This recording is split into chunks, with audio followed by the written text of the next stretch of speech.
film was how epic it is. It's going to be a feast for their eyes. Mirror, mirror on the wall, who is fairest of them all? The director, Rupert, conjured up visuals that absolutely transported you somewhere else, and it wasn't at all what I expected. The attention to detail in every set was absolutely sensational. Because he's done hundreds of commercials on a large scale. Rupert knows how to tell such a vivid story and with just such great imagery.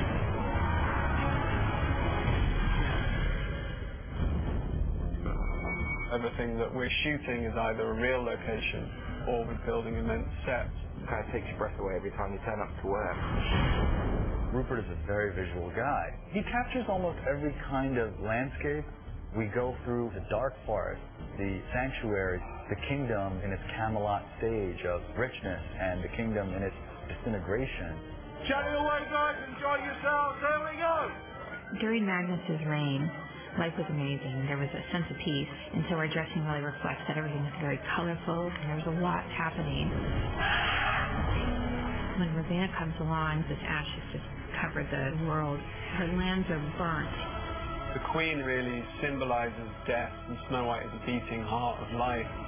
There is a grittiness here, and it's a grittiness that strikes me as profoundly medieval. This is an incredible opportunity to create a world that people haven't seen before. Once the lights go off, we all want to go into a different world. Seguimos con de película y eso fue un behind the scenes especial de Snow White and the Huntsman. Y si no puede creer que ese es el trabajo de un director primerizo, vamos a ver esta entrevista donde nos explica cómo lo hizo.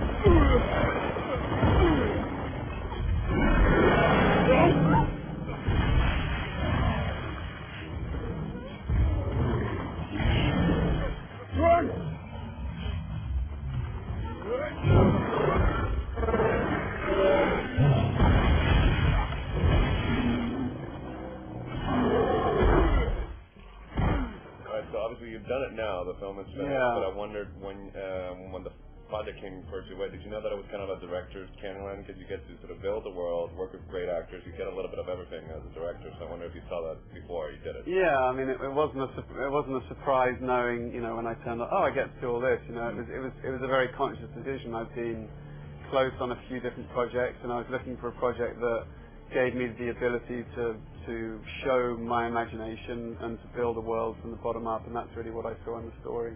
Okay. I was surprised to see that the themes that were, that like every character's damaged a little bit. Is that something that was sort of nice, tying it to everybody, even though the themes are not related? No, I mean, I think, to be honest, all the strands of everything kind of parallel together. Everyone in there suffered a great loss, and it's really how do they deal with it. You know, the Queen and Snow White are very parallel stories, and they're both kind of united by this triptych of 3 drops of blood that kind of connects the two. And they're, you know, they've both suffered the same fate, but they're dealing with it in a very different way.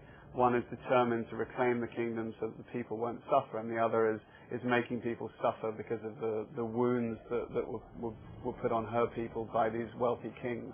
So it all ties together very neatly in that respect, thematically. How hard was it to get everybody in the cast? Because it's fantastic. I mean, was it one of those things where you maybe think that the visual aspect was the thing that hooked them in, or you think? No, I think, you know, I met with everyone for, you know, all the way through the cast for, you know, 2 or 3 hours. I created a Bible of imagery and the story of where we were before that. You know, why the kingdom is like this, and all the kind of physics and the laws of that. I also shot a 3-minute piece of film with a lot of the key elements of the film in it, with a poem that kind of tied everything together and helped people understand the kind of the poetic quality of the film. So I was kind of armed with a lot of stuff, but to me it was very much story first, and I think that's what actors especially, they want to see that it's an interesting world visually, but they want to know that I understand the character and that I understand the journey that character's making. So, you know, and it's that kind of domino effect. Once you get a few people, you know, everyone's like, oh, I'd love to work with them, and you know, especially with the dwarf, I went to Ian McShane first, and then once Ian was on board, it's a bit like, oh, Ray's coming to do, all right, I'll come, and so everyone else, and they all really love working together.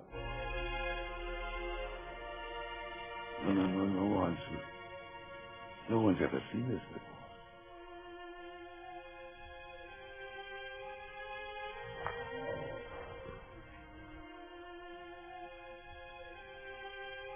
White Hart bows before the princess, Father. He's blessing her. What are you talking about?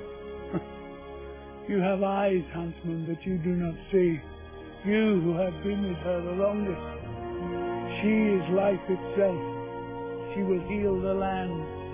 She is the one.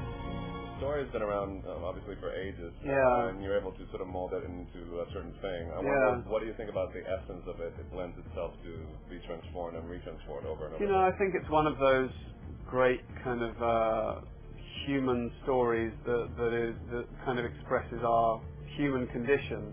And I think those stories, in a cycle, they come up again and again, and we want to tap back into those and touch those stories because they're as relevant now as they were today, in this case, if not more relevant. Y alguien que está teniendo un verano de películas, Chris Hemsworth, que con Thor arrasó en The Avengers, Cabin in the Woods, y ahora Snow White and the Huntsman. Draw me money from my pocket. Money for the girl. Well, I seem to have drunk it all, but you're welcome to it when it comes out again.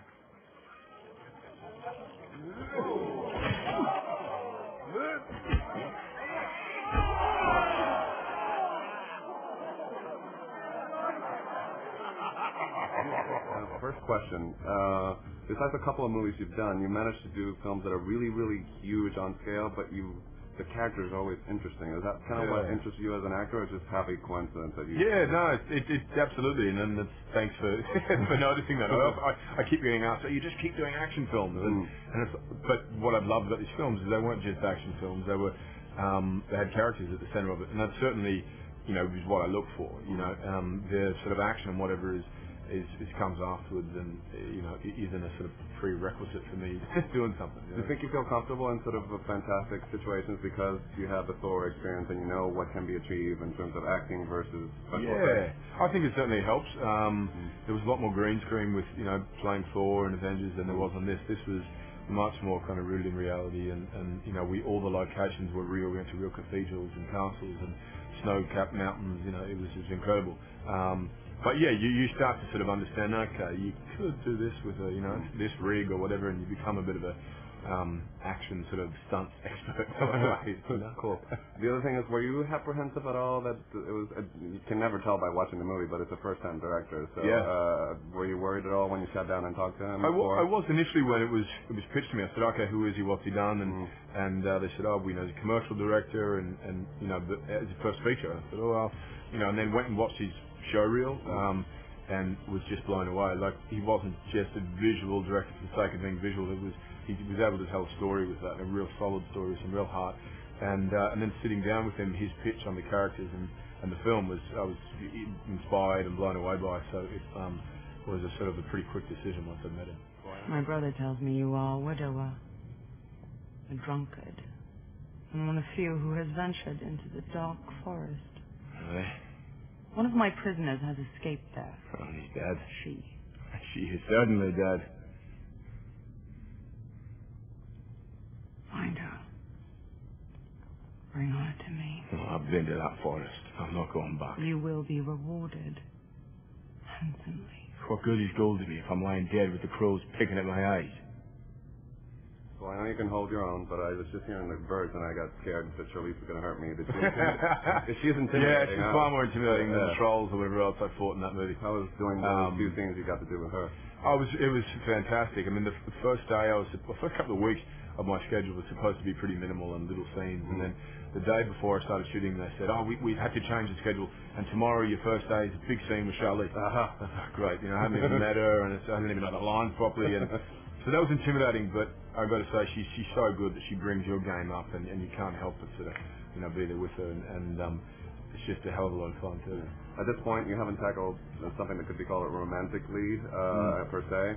But I want your take on the minimalistic take on a triangle. Were you appreciative that it was handled in a really subtle way, or were you? Yeah, definitely. What I was very fearful of was it becoming a love triangle thing, and I think, without sort of spoiling too much, there is no neat sort of answer to it anyway, and there was no great sort of bravado and she's mine, she's anything anyway. It was just kind of things were what they were, and also the audience knew a lot more about that relationship than the characters did. I think we were, through the film, kind of, it was catching us as characters, whereas from the audience they go, oh, we could see this working or that, and that's better than sort of, there's nothing worse, I think, than two guys fighting over, or two girls fighting over a guy. It ends up being pretty.